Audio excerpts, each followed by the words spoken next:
안녕! 난 스마티야. 또 만났네. 오늘도 친구들과 스마트폰에 대해서 이야기해보려고 해. 우리 지난번에는 스마트폰을 올바르게 사용하는 방법을 배웠지? 그럼 이번에는 스마트폰 사용할 때 주의해야 하는 상황에 대해서 배워보자. 그런데 왜 스마트폰을 사용하는데 주의가 필요할까? 설마 스마트폰이 펑 하고 터지기라도 하는 거 아니야? 그건 아니고 옛날에는 휴대폰으로 딱 전화만 할 수 있었는데 요즘엔 스마트폰으로 못할 것이 거의 없잖아. 스마트폰 이용해서 물건을 살 수도 있고 친구들은 아직 사용 안 할 수도 있는데 은행을 안 가도 스마트폰으로 돈을 주고받을 수도 있어. 그리고 옛날에는 정보를 얻으려면 신문을 읽거나 아침에 뉴스를 보거나 했는데 지금은 스마트폰을 통해서 뉴스도 신문도 볼 수 있지.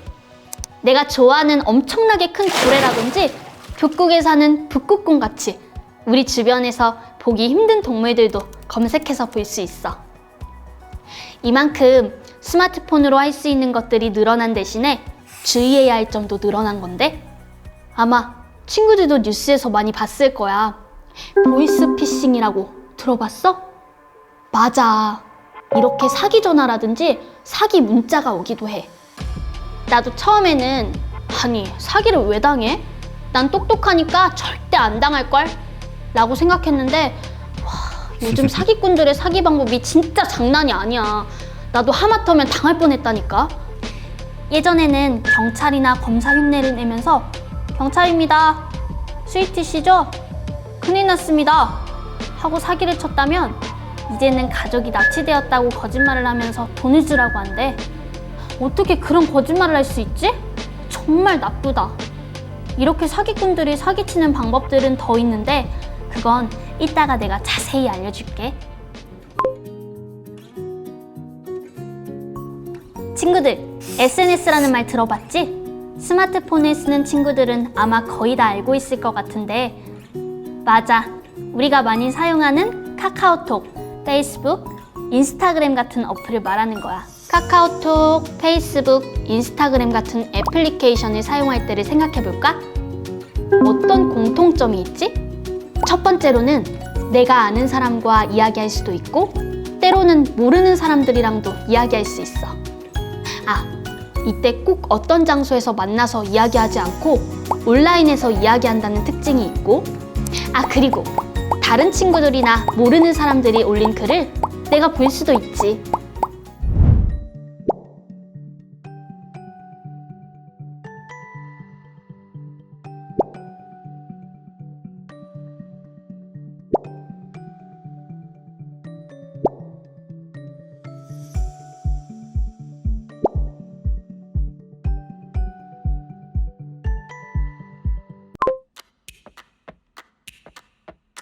친구들, 그러면 왜 SNS를 많이 하면 안 좋을까? 사람들이 올린 사진도 보고 대화도 할 수 있는데. 첫 번째, 스마트폰 과의존의 위험이 있음. SNS 너무 재밌는 게 많지? 팔로워도 늘리고 싶고 하지만 재밌다고 하루 종일 스마트폰을 놓지 못하고 정작 해야 할 일은 못할 수도 있어. 두 번째, SNS는 탈출구가 아니에요.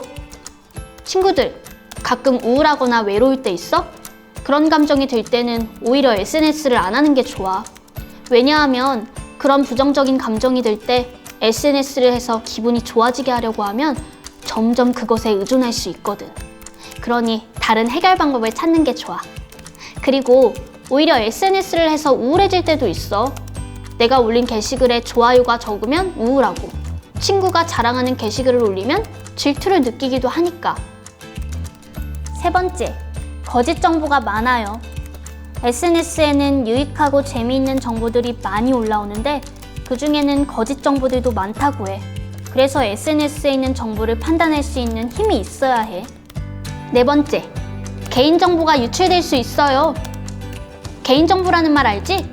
친구들 이름이 뭐고 학교는 어디 다니고 몇 학년 몇 반이고 집은 어디고 이런 걸 말하는데 이런 친구의 정보들이 모르는 사람들에게 퍼질 위험이 있어.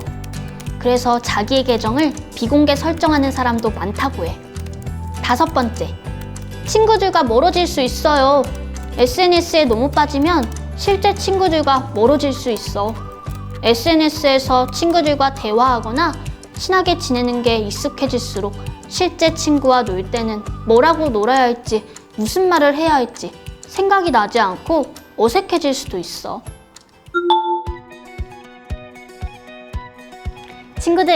친구들은 SNS에 어떤 내용들을 많이 쓰고 올려? 난 주로 맛있는 거 먹을 때 올리거든? 친구들은 아마 기분 좋았던 일이 있었거나 짜증나거나 슬픈 일이 있을 때도 많이 쓰겠지? 오늘 선생님한테 칭찬받았다고 가족들한테 이야기할 수도 있고, 친구한테 오늘 선생님한테 혼나서 속상했다고 말할 수도 있고, 그리고 어떤 친구들은 자랑하고 싶을 때 올리기도 하잖아. 또 새로 산 물건이 있어서 자랑하고 싶을 때, 학교 시험을 잘 봐서 자랑하고 싶을 때. 한번 친구들끼리 말해볼까? 친구들, SNS의 특징 중에 하나. 다른 사람들이 내가 쓰거나 올린 것을 볼 수 있다고 하는 거 기억나지? 물론 친구들도 볼 수 있고 말고. 자, 그러면 앞에서 이야기했던 내용들이 올려진 SNS를 같이 살펴볼까? 오늘 선생님한테 혼남, 짜증남. 근데 학원 가야 해서 더 짜증남. 학원 맨날 오는 거 너무 지긋지긋함. 이제 집에 가야지. 오늘은 주말이라 친구가 집으로 놀러 오기로 함. 김세모, 박래모, 빨리 와라. 자, 친구들, 어떤 것 같아? 평범한 SNS 같다고? 삐, 이렇게 올리면 안 돼. 왠지 아는 사람? 그러면 우리 탐정이 됐다고 생각하고 다시 SNS를 봐볼까? 이 SNS를 올린 사람은 세모중학교에 다니는군. 학교는 4시쯤 끝나고. 학원은 어디지? 오, 네모학원. 학원은 8시쯤 끝나나 보군. 이 사람은 무슨 아파트에 살까? 동그라미 아파트? 우리 집이랑 가깝구만. 하하하하. 어때 친구들? 우리는 SNS에 올린 사람이 누군지도 모르는데 벌써 많은 정보를 알게 되었어. 그럴 일이 없으면 좋겠지만 만약 친구들이 저렇게 올린다면 나쁜 사람이 이 정보를 이용해서 친구들을 찾을 수가 있어. 생각만 해도 무서워. 또 다른 얘기를 해줄게. 세모라는 아이가 SNS를 통해서 같은 나이인 네모라는 친구를 알게 됐어. 강아지를 키운다는 점도 같았고 즐겨하는 온라인 게임도 같아서 금방 친해졌대. 그러다가 네모라는 친구가 개인 채팅을 통해서 이상한 사진을 달라고 하기 시작했어. 처음엔 그냥 셀카 사진, 그 다음은 입술 사진, 짧은 치마를 입은 사진, 옷을 벗은 사진 등 엄청 수상하지. 사진을 보내주고 나니까 네모라는 친구의 성격이 나쁘게 변해버렸어. 사진을 다른 사람들한테 보여주기 싫으면 돈을 달라는 협박까지 했다는 거야.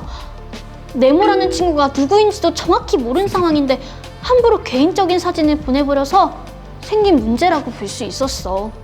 그러면 친구들, 우리는 어떻게 SNS를 사용해야 할까? 첫 번째는 SNS 글 올리기 전에 내가 쓴 글과 올린 사진을 다시 한번 살펴보는 거야. 앞에서 살펴봤던 내용처럼 집 주소, 학교, 주민등록번호, 핸드폰 번호 같은 내용이 있는지 살펴보고, 이때 땡땡시 땡땡구, 땡땡로, 땡땡아파트, 땡땡동, 땡땡호와 같이 전체 집 주소가 아니더라도 땡땡아파트 같이 일부분만 공개가 되어 있어도 삐! 안 돼. 위험해. 두 번째는 SNS를 모르는 사람에게는 내 게시물이 안 보이고 내 친구들이랑 아는 사람들에게만 보이게 하는 방법이 있어.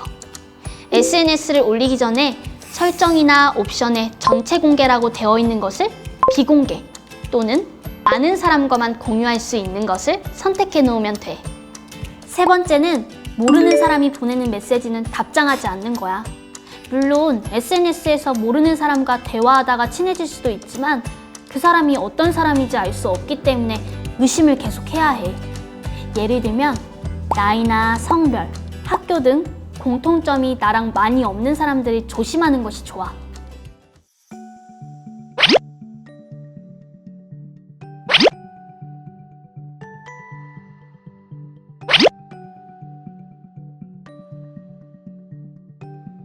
오늘은 SNS가 무엇이고 어떤 특성을 가지고 있는지 같이 배웠어. SNS는 내가 알고 있는 사람들과도 이야기할 수 있지만 내가 모르는 사람들과 이야기할 수 있지. 그래서 한편으로는 내가 올린 SNS 내용을 보고 나쁜 사람이 범죄에 이용할 수 있으니 꼭 조심해야 해. SNS 올리기 전에 집 주소, 핸드폰 번호 등의 개인정보가 있는지 꼭 확인하고 SNS 공개 범위를 전체 공개가 아닌 친구만 보기, 비공개 등으로 설정하는 방법이 있다고 했던 거 다 들었지? 마지막으로 모르는 사람들이 보내는 메시지에는 답장하지 않는 것이 좋다고 했어. 우리 많은 걸 배웠다. 박수! 고마워 친구들 들어줘서. 다음 시간에는 더 구체적으로 애플리케이션별로 주의할 점을 알아보도록 하자. 안녕!